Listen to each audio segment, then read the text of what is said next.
Hello everyone and welcome back to Need for Speed Unbound. Today we are doing a build of the Honda NSX R. So let's go take a look at that. For the engine, we have swapped it out to use the 2.6 liter inline 6. We are going to have a 0 to 60 of 3.1 seconds with the top speed of 166. So the top speed's a little on the lower side. And so long as you're not running a race where it's a top speed race, you're going to be okay. Then we have a quarter mile of 11.1 seconds with this build. Let's go check out all the parts. We have the Super Induction, the Pro ECU, the Sport Fuel, the Sport Exhaust. Then we have a Super Roots Supercharger, the Sport Nitrous, Elite Road Suspension.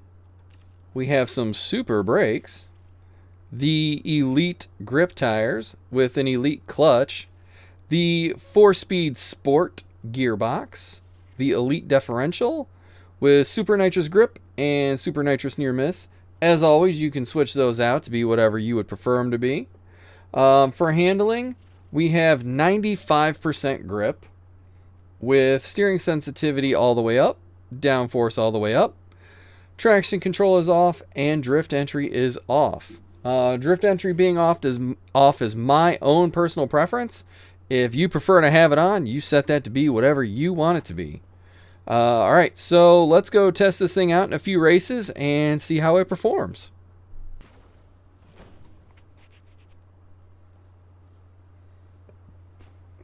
Okay, looks like I'm going up against a Corvette Grand Sport, which we know those are garbage.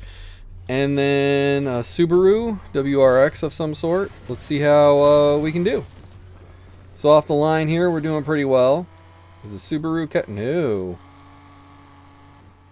They are both in the dust. I expect that of the Corvette, but I really thought that Subaru would be catching up real fast. So with this build, it does feel like it's a little understeery, even with as much grip as it has. And going off-road definitely makes your rear end want to slide out on this car. So you need to watch that on the sections where you do actually have to go off-road, or you accidentally go off-road, because you might end up doing something you don't mean to do. Just a little word of advice. But on roads, this thing grips really well. Like I said, in the corners, it feels a little understeery, but not so much to the point where you feel like it's undrivable. The top speed on this car does lack a little bit, but if you're not on a long course where it's a top speed race, chances are you're going to be alright. As you can see, I'm smoking both of these, and I know that WRX is a decent car in A+, because I have used it and won quite a few races with it. But it is possible it's just not tuned properly, as with any time you race somebody. But so far, I seem to be doing alright. That WRX has finally left the Corvette in the dust.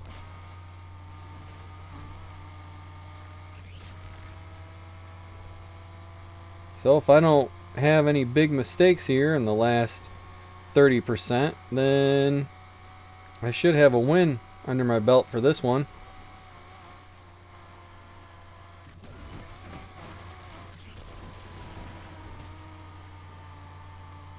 See, it went a little higher up the track there than I would have liked while I was going around, but it wasn't so bad to the point where I thought I was going to hit the wall or have to get out of the gas or use my brake or any of that stuff.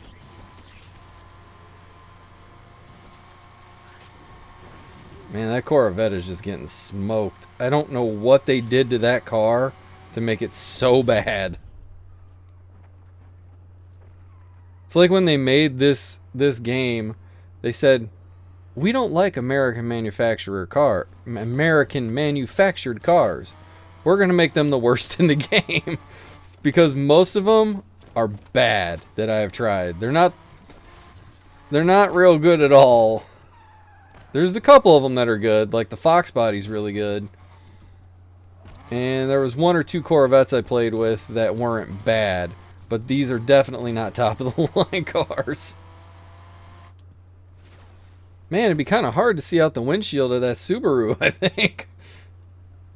And, yeah, I don't know how you'd be driving if you actually were inside of that thing. You wouldn't see anything.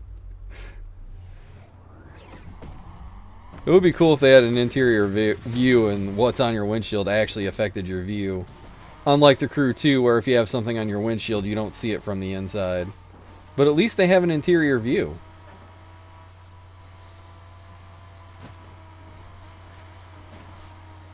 Usually, cars I have going through that corner, I'll get some burst NOS coming out.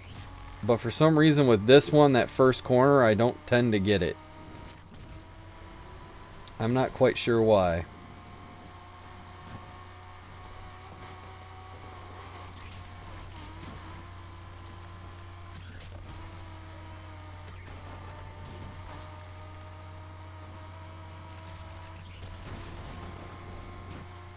I was hoping the bridge would be up to see how far this thing would fly. Because the Testarossa flies when that bridge is up. And then something like a Porsche just drops like a rock in the water.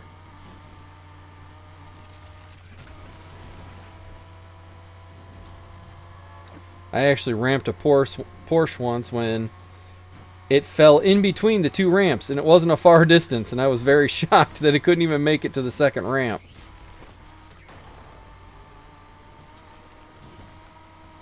Hey, here we go. Okay, not too bad off a ramp. Well, that was a pretty good run. It handled those corners real well. This time it didn't feel like it was really understeery. It felt like it gripped everything real well.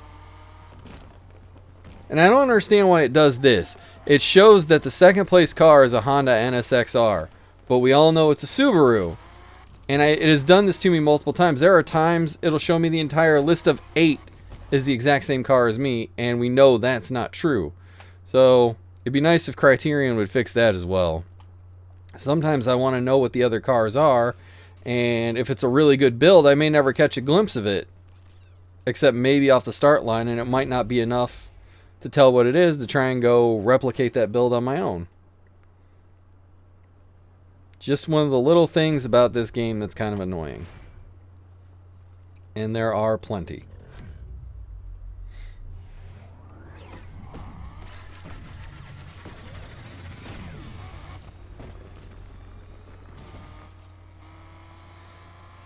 Alright.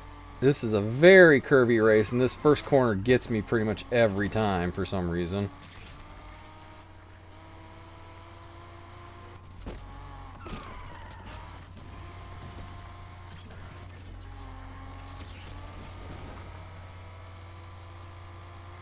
For once, that first corner didn't get me, and that was nice.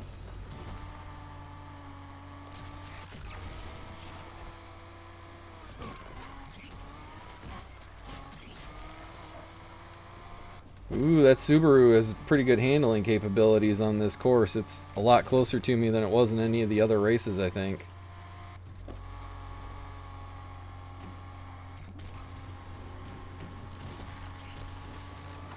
But as soon as we hit this stretch, I just start pulling away from them. That 0 to 60 in that quarter mile time definitely help a lot.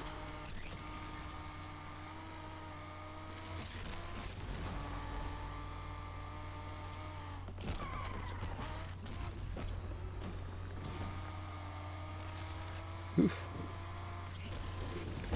Didn't want to use that burst NOS too early because I didn't want to go right into the back end of one of those cars.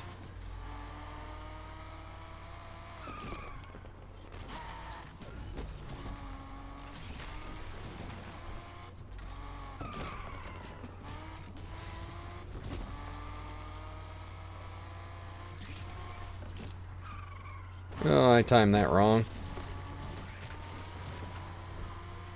It's not much gonna matter, but oh well.